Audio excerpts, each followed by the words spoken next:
And with that, welcome, ladies and gentlemen, to this morning's media briefing. Today we will be presenting information on the Main Pass Oil Gathering Company 11015 incident today. With us today is Captain Kelly Denning, Commanding Officer at Coast Guard Sector New Orleans. Also available for questions after the captain's opening remarks are Mr. Brian Donmay, who is with the Bureau of Safety and Environmental Enforcement, Mr. Curtis Huff, with Pipeline and Hazardous Materials Safety Administration, Mr. Brian Spears, with U.S. Fish and Wildlife, Ms. Gina Saizan, with Louisiana Oil Spill Coordinator's Office, and Ms. Brandy Todd, with the National Oceanic and Atmospheric Administration. We will begin today with a brief statement from Captain Denning, the Federal On-Scene Coordinator of the United Command. Then we will open the floor to any questions. Because of ongoing operations, we will only be available for 30 minutes today. Please allow time for everyone here to ask questions, and for anyone watching online, please email your questions after the press briefing and we will provide answers as soon as possible. Following the meeting briefing, the Joint Information Center staff and I will be available to help you with any further needs, and you can reach us at the Joint Information Center via the information that we've already passed. And with that, I'm going to open the floor for Captain Denning for her opening remarks.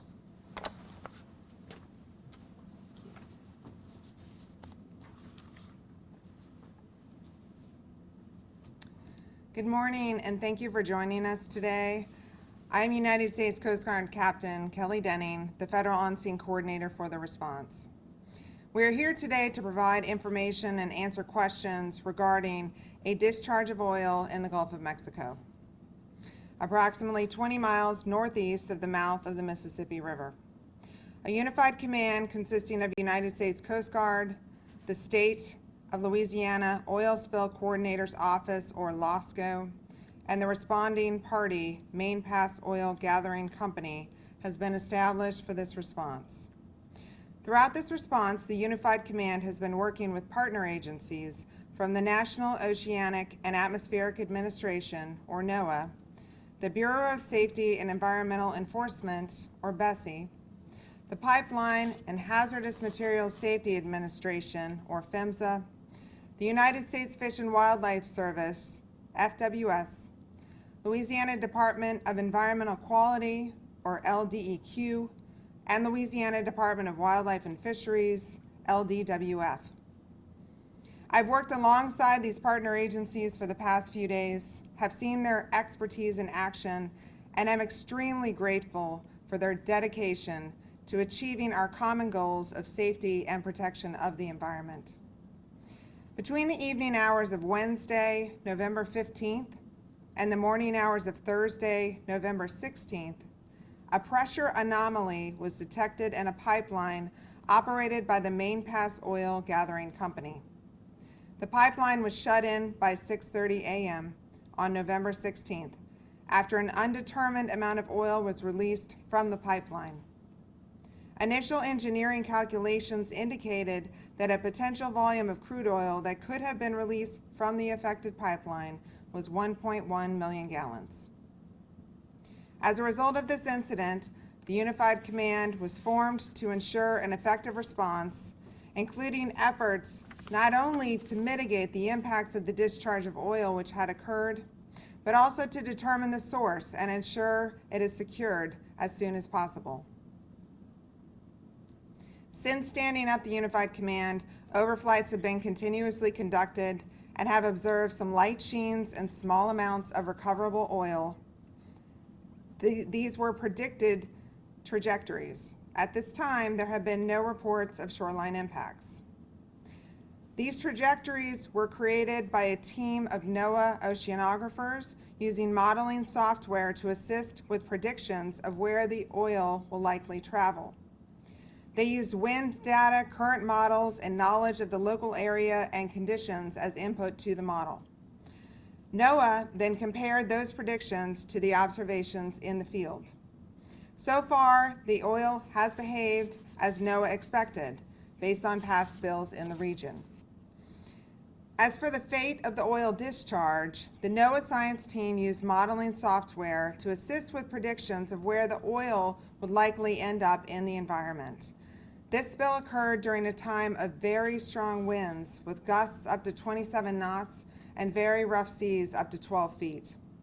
Those rough seas drove the oil into the top several feet of the water column and then broke it up into much smaller droplets that tend to remain suspended in the water column rather than float on the surface.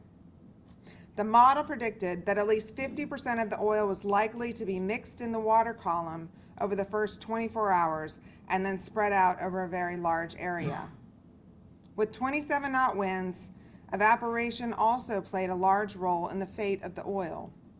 The model estimated that more than 25% of the oil evaporated in the first 24 hours.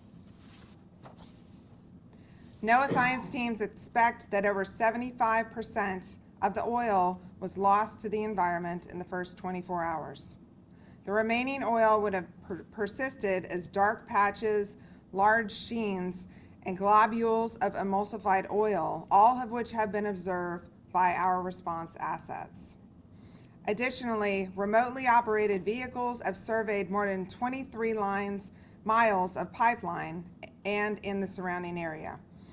They will continue to survey the pipeline until the source of the discharge is determined.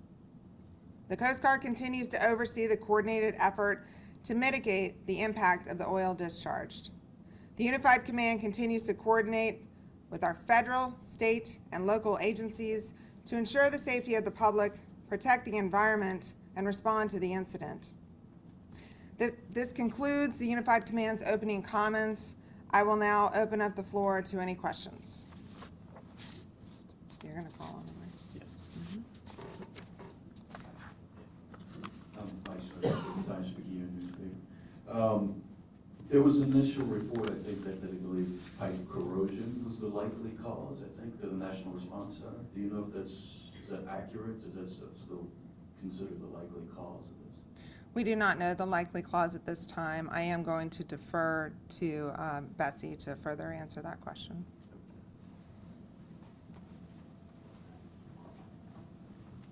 Good morning. I saw that report too.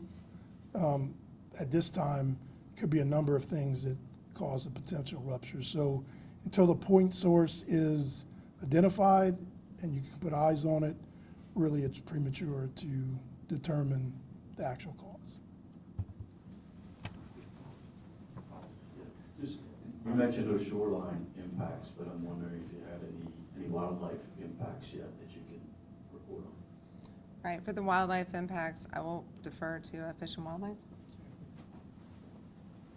Yeah, good morning. Thanks for the question. Yeah, the response has deployed several overflights and boats out in the near shore and offshore looking for potential wildlife impacts over the last couple of days. I was out on one Saturday around the Mississippi Delta area, and I did observe a couple oiled pelicans. How do you respond to that? Or is it your role to respond to that? Your department's role? Yeah, so the question is, how do we respond to that, or what's my role in responding to that? So I reported that information directly to Unified Command, and we make a decision about how to handle those animals.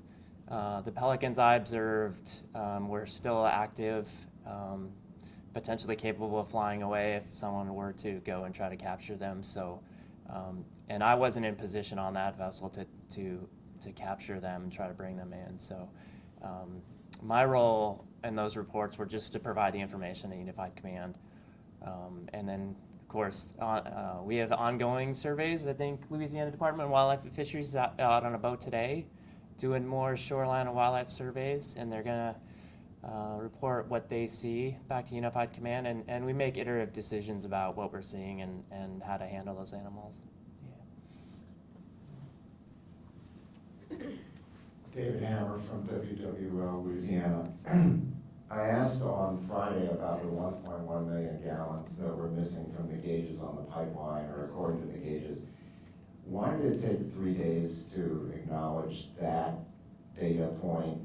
And why use such an imprecise figure as the overflight data calculations in your information that you were putting out up until yesterday? So the question is concerning the number that was released and why did it take so long? Yes, we certainly value the public's right to know about that information. We got the 1.1 million number, as I stated earlier, based on the meter readings that we were provided. We're working obviously with a lot of coordinating agencies here to try and make sure that those numbers that we're seeing are correct. So it took a long time just to make sure that, yes, we were validating that number. Now, again, we're not saying that was the potential volume that was released. We're not saying that was the exact amount. We are not going to know the exact amount of oil that was discharged into the Gulf of Mexico until we find the source, which is why we've got those ROVs operating on the survey vessels, working really hard to find the source, because then we're going to have a better number to give you exactly as far as how much we believe was discharged into the Gulf of Mexico. Well, my concern and the concern from people in the public is that what role did Third Coast play in preventing that information from getting out until yesterday? I know there was a delay in the release of information on Sunday that was supposed to be coming out, and they have a role, and this is a unified command. I see that they're not here today, but what role does the company play in the release of this information? At this point, that company is the responding party. They did notify us as soon as they had the information on what their meters were reading. Again, it took us a while to make sure that what they were seeing.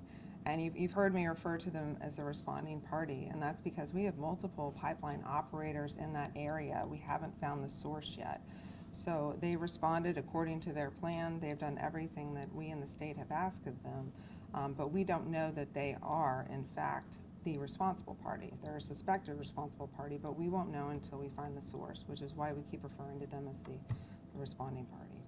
But the meters are on its pipeline, so, and there's 27,000 barrels missing according to those meters, right? So why is that not definitive? I'm going to defer that detail to Bessie to answer. So you said the meters on their platform, there are multiple inputting parties into that pipeline. So as far as meters go, there is a main pass oil gas gathering meter, but there are other meters on other facilities as well. So it's a combination of meters that allow you to totalize the information.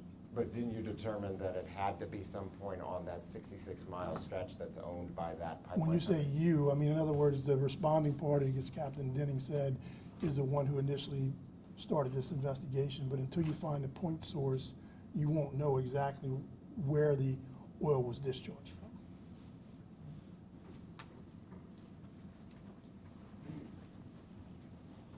from. And Andres Fuentes with Fox 8, any impact on maybe motors in the area, people on vessels, anything that they need to know if they're sailing through the area? Right, we have had no vessel impacts at this time.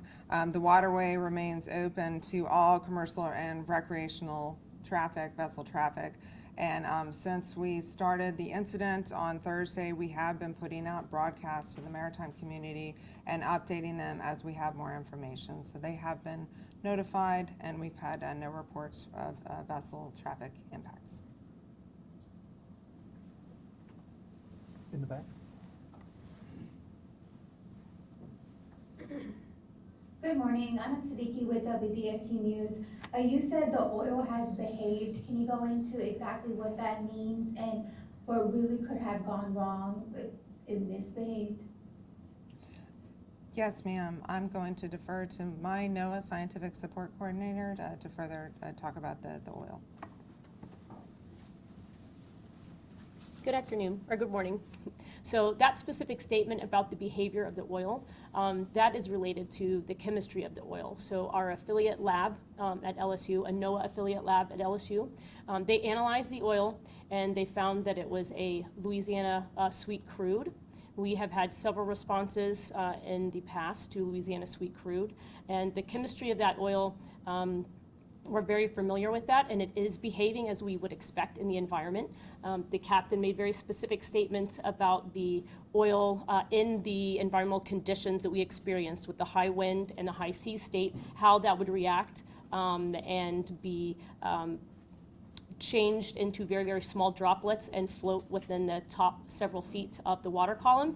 That is what we expect with that particular type of oil and the chemistry that we're familiar with that type of oil, and then also the rate of evaporation. So that's what that statement meant. It is behaving in the environment as we would expect to with the known chemistry of that type of oil. Okay? Did that answer your question? So with the weather and stuff, Mm-hmm. if that changes, could this oil misbehave, more of it come up? That's a very, very good question. So yes, the weather does impact the behavior of the oil. So the very first few days of the response, we had very, very high winds and very high sea state, very rough seas. After that, we experienced several days of calmer weather. And so the oil that had been suspended in the top several feet of the water column could have had the opportunity to then resurface and float on top of the surface of the water again.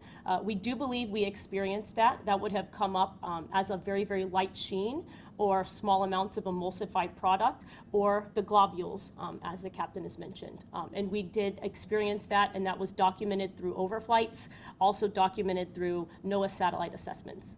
So yes, you're absolutely right. Can I add on to that real quick? Yep, yes. I just want to add to Brandy's comments concerning, if it does change, we're certainly prepared for that as a unified command. We still have our, response actively engaged. We have oil spill response organizations standing by if there's a shoreline impact. Of course, we've had several skimming vessels, so if it changes, we'll be ready to respond.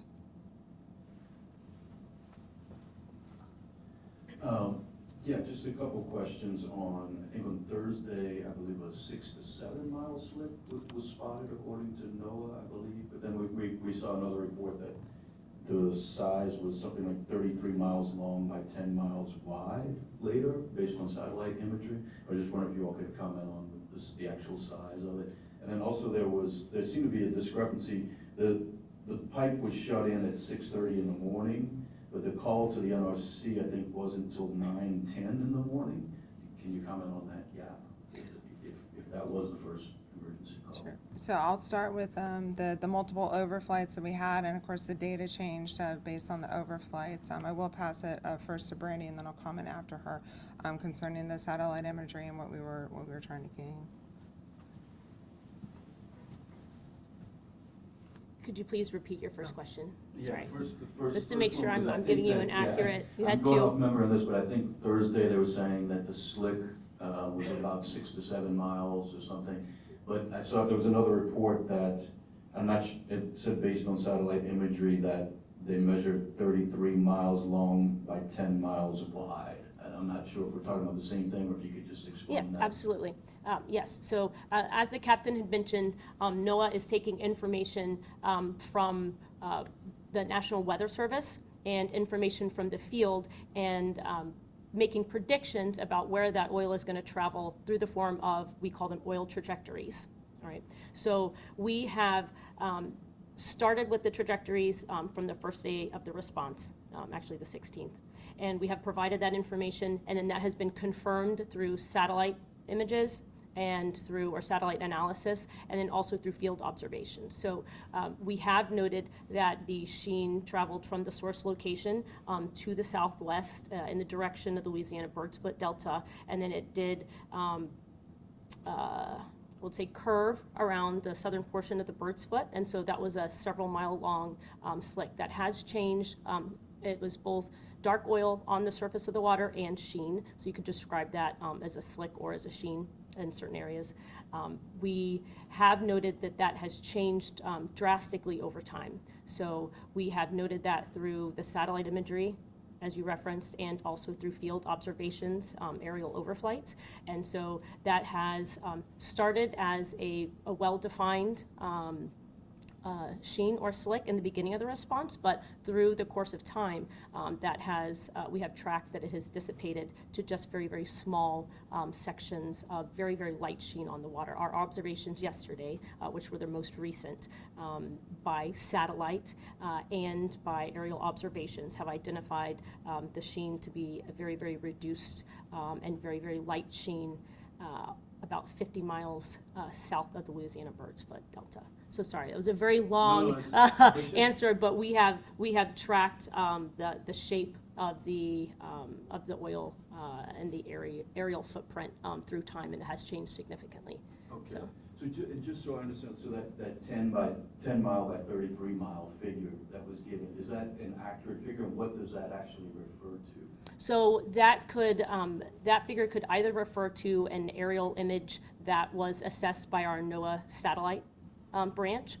That also could be referring to the aerial observations that our observers made on an overflight. So they have had rotary aircrafts several times a day documenting the aerial extent of the oil on water, and so that could likely be referring to the observations that were made. So we've had several agencies doing that. So NOAA has been in the air, Louisiana Oil Spill Coordinator's Office has been in the air, Coast Guard, and contractors for the responding party. Yeah, I was talking about the. Would you like, Maria? So you were asking about the delay from, they shut in at 6:30, we didn't get the NRC till? Till 9:10, Right, yeah. right, exactly. So that's, again, when they noticed it on the meter, and then they shut in, and then it's just that. That was the first report that we received of oil on the surface of the water, and it was from a helicopter, a company helicopter that regularly transits in the area. Okay, so in other words, you mean that they shut it in because of the loss of pressure? They weren't sure if there I was didn't- actual spill yet? No, I didn't say that. Okay, you can't speak to their actions on that, I guess, or? I said they mean- noticed an anomaly in my opening comments on the meter, and then they shut in at 6:30 that morning. Okay. But it was reported as an NRC report at 9:10 by a helicopter that was flying in the area to us. Yeah, okay, but you can't comment on that gap, why that gap occurred between 6:30 and 9:10? No, nobody had seen it yet at that point. It just hadn't presented itself. I mean, we were starting to mobilize and try and understand what we had and get the information. And, you know, we were working toward that, but we just didn't have anything up yet. So that was the first indication Yeah, that the oil I'm was on the thinking surface. part of the company though, since they had noticed something obviously at 6:30, but they hadn't reported it apparently. Or, no. I'm sure that will be investigated. We are coming up on the 5 minutes, so please ask, limit to one question, one follow-on as the final question. Thank you. Can we get images or more recent images from the satellites? Because what was released by NOAA was from Thursday and Friday, and we saw that there was this large possible oil slick or oil sheen determined from the satellites stretching towards the southwest from the point. And then the latest image we got, I believe, was like 11:50 UTC on the 17th.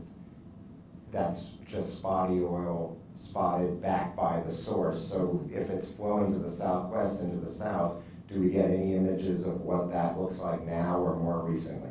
Yes. Sir, that is a request. If you can send that along to us here at the JIC, we can work with NOAA to make sure that we disseminate that imagery out. And then the other question is, what is the situation with oil production in that area? Is there oil that's being produced by platforms and rerouted with the fact that this pipeline is shut in? Is there still oil flowing in from those production platforms? There is not oil flowing in from those production platforms. Brian, do you want to provide any more detail on that? So seven producers affected, and those producers are currently shut in. So the oil is not flowing into the main pass gathering system.